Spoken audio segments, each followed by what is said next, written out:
Hello friends, welcome back to my channel. কেমন আছো তোমরা সবাই? আরেকটা নতুন ব্লগে সবাইকে ওয়েলকাম। তো আজকে আমি ব্লগটা সকালবেলা নয় শুরু করেছি, দুপুরবেলা। মোটামুটি এখন বাজে 12টার মতন, আর আমি সেজেগুজে বেরিয়ে পড়েছি। ট্রেন ধরে আমি পৌঁছে গেলাম দমদম। দমদম থেকে আমি আর অঙ্কিতা দুজনে মিলে এবার রওনা দিয়েছি স্প্ল্যানেডের দিকে। একে তো এই বিভৎস গরম, তার ওপরে দেখো মেট্রো স্টেশনে মেট্রো টিকিটের জন্য ভিড়টা। তো আমরা টিকিট কেটে নিয়েছি, এবার যাচ্ছি স্টেশনের দিকে। এসকেলেটারে উঠে পড়েছি, আর আমাকে দেখো ফানি ফেস বানানো শুরু করে দিয়েছি, যদিও সমস্তটাই তোমাদের এন্টারটেনমেন্ট পারপাস। অলরেডি আমরা মেট্রোতে উঠে পড়েছি, অনেক চেষ্টার পরেও আমরা বসার জায়গা পাইনি। তো যাই হোক, দাঁড়িয়ে দাঁড়িয়েই আমাদেরকে যেতে হবে। মেট্রো অলরেডি ছেড়ে দিয়েছে, দমদম ক্রস করছে। আমরা অলরেডি স্প্ল্যানেড পৌঁছে গেছি, সিঁড়ি দিয়ে ওপরের দিকে যাচ্ছি বাইরে বেরোনোর জন্য।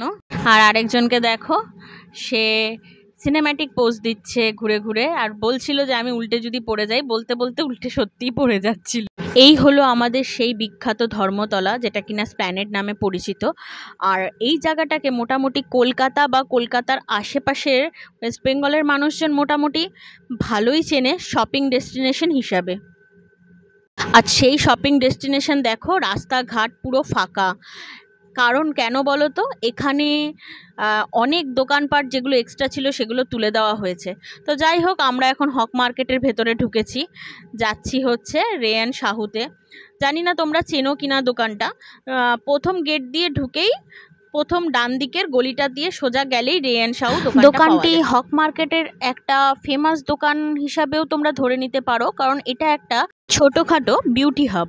তো এই দোকানটায় এমন কোনো জিনিস নেই যে নেই, মানে কসমেটিক্স থেকে আরম্ভ করে স্কিন কেয়ার বলো, হেয়ার কেয়ার বলো, বডি কেয়ার বলো, সমস্ত কিছু এখান থেকে অ্যাভেলেবেল। আমরা যেগুলো যেগুলো কিনেছিলাম সেগুলোর মধ্যে এইগুলো ছিল মেন।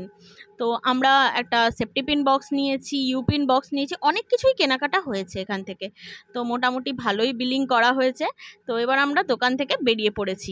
হক মার্কেট থেকে বেরোনোর পর আমরা চলে গেলাম স্ট্রিটের কিছু দোকানে, যেখানে এত সুন্দর সুন্দর ইয়াররিংসের কালেকশন ছিল যে দেখে চোখ ধাঁধিয়ে যাচ্ছিল।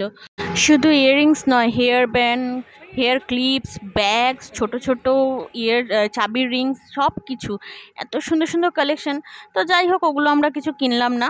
তো আমরা চলে এসেছি এখন সিরা মার্কেট। তোমরা ভালো মতোই জানো যে সিরা মার্কেট হলো স্প্ল্যানেডের একটা প্রাণকেন্দ্র বলতে পারো। তো ভীষণ সুন্দর মল একটা, সাজানো গোছানো। তো আমার তো ভীষণ ভালো লাগে সিরা মার্কেট যেতে, কারণ ওর যে ভিউটা না, দারুণ দারুণ। দেখো কি সুন্দর একটা ভিউ। আর মলটা বাইরে থেকে দেখে মনেই হয় না যে এতটা বড় ভেতরে। অনেকক্ষণ হয়ে গেছে ঘোরা, তো এবার আসি খাওয়া দাওয়ার পালায়। সিটি মার্টের পাশ দিয়ে যে সোজা রাস্তাটা ডান পাশ দিয়ে চলে গেছে, ওখানে ঢুকলে প্রচুর খাবারের অপশন। তো আমরা যেটাতে গেছিলাম সেটা হলো বার্গার কিং। তো চলো বার্গার কিংয়ের ভেতরে যাওয়া যাক। তো দেখতেই পাচ্ছ, আমরা বার্গার কিংয়ে ঢুকে পড়েছি। একটু খোঁজাখুঁজি করে সিটও পেয়ে গেছি, ভীষণ ভিড় ছিল, তাও দুটো সিট পেয়েই গেছি। তো এই জিনিসটা আমি বার্গার কিংয়ে নতুন দেখছি। আমি অনেক দিন আগে গেছিলাম, তখন এটা ছিল না, হয়তো এটা নতুন আপডেট হয়েছে। এখান থেকে যে কোনো সার্ভিস চুজ করা যায়। তো আমরা যেটা চুজ করেছিলাম 239-এর একটা প্যাকেজ। একটা ছিল হচ্ছে বার্গার, চিকেন বার্গার, সাথে একটা আলু প্যাটি টাইপের দিয়েছিল, আর সাথে একটা কোল্ড কফি। এই পুরো প্যাকেজটার দাম ছিল 239, আর জিএসটি ফিএসটি নিয়ে এটা মোটামুটি 250-র কাছাকাছি পড়েছিল। তো চলো তোমাদের খেয়ে বলছি কেমন। কফি টেস্ট ওয়াইজ ওকে, কোল্ড কফি ছিল ঠিকই আছে, আর অঙ্কিতা বললো বার্গারটাও ভীষণ টেস্টি খেতে ছিল। কিন্তু যেটা আমার মানে ভালো লাগেনি বা আমাকে নিরাশ করেছে, সেটা হচ্ছে এই আলু প্যাটিটা। একদম পাতি আলুকে স্ম্যাশ করে একটা প্যাটির মতন বানিয়ে দিয়ে দিয়েছে। যাই হোক, খাওয়া দাওয়া সেরে আমরা বেরিয়ে পড়েছি ওখান থেকে। যে সেকেন্ড ডেস্টিনেশন ছিল ডমিনোজ। ডমিনোজে 99-এর যে অফারটা চলছে, সেই অফারটাই ট্রাই করার জন্য গেছিলাম। আর ডমিনোজে ওপরে উঠতেই দেখো অবস্থা, একটাও সিট খালি নেই। আমরা একটু ওয়েট করলাম, 2 মিনিট 3 মিনিট ওয়েট করার সঙ্গে সঙ্গেই একটা সিট খালি হলো, আর আমরা বসলাম। আর দেখো আমাদের এইদিকে খাবারও কিন্তু চলে এসছে। 99-এর কম্বো প্যাকেজ যথেষ্ট ছিল আমাদের দুজনের জন্য। একটা পিৎজা ছিল, একটা চকো বোম ছিল, একটা কারি টাইপের দিয়েছিল, ঠিক নামটা আমি বলতে পারবো না, 3টে নাগেট ছিল, আর একটা পেপসি ছিল। এবার হলো টেস্ট করার পালা। তোমরা ভালো মতোই জানো ডমিনোজের পিৎজা কতটা টেস্টি। তো এর আর নতুন করে কিছু বলার নেই। বাকি যেগুলো দিয়েছিল সেগুলো খেয়ে দেখার পালা ছিল, কিন্তু না নাগেটসগুলো যে দিয়েছিল না, নাগেটসগুলো ছিল ভেজ কিন্তু। আর যে চকোবোমটা দিয়েছিল সেটাও চকলেটের ছিল ভেতরে, আমি খাইনি। আর যে কারি টাইপের দিয়েছিল ওটা টমেটোর ট্যাঙ্গি ফ্লেভারটা অনেক বেশি ছিল। যে রেড কালারের ভেজ কারিটা দিয়েছিল ওটার মধ্যে একটু চিজও দেওয়া ছিল, তো ওটা পিৎজার সাথে ভালো লাগছিল। ট্যাঙ্গি ফ্লেভারটা বেশি ছিল, তার জন্য অঙ্কিতার পছন্দ হয়নি, কারণ ও টমেটো ফ্লেভার বেশি পছন্দ করে না।